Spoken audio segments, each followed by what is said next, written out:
역사적 데이터를 분석해보면 부동산 시장은 상승, 정체, 하락의 주기적 패턴을 반복합니다.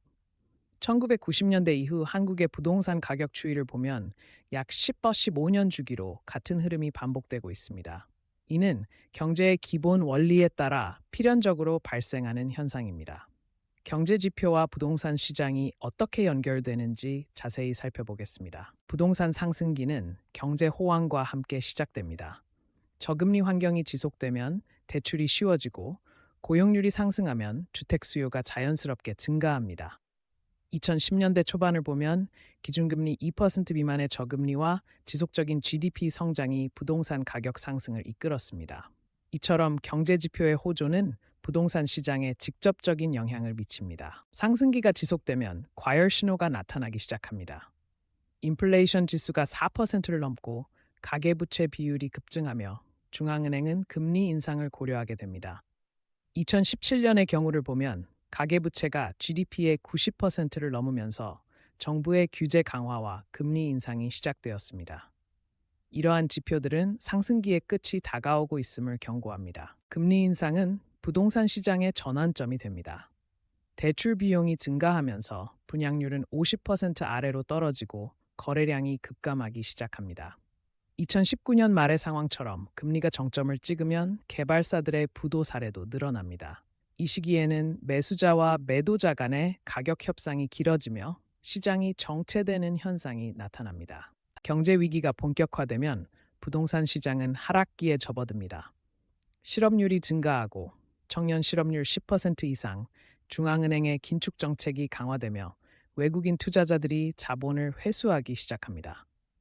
2020년 코로나 충격 당시를 보면 이러한 경제 지표들의 악화가 부동산 가격 하락을 앞당기는 주요 요인으로 작용했습니다. 하락기가 어느 정도 지속되면 바닥 신호들이 나타나기 시작합니다.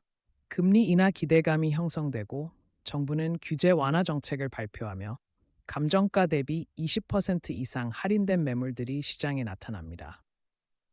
2003년과 2014년의 사례에서 볼 수 있듯 이러한 신호들은 새로운 상승기의 시작을 알리는 지표로 분석됩니다. 경제가 회복되면 부동산 시장에도 새로운 주기가 시작됩니다.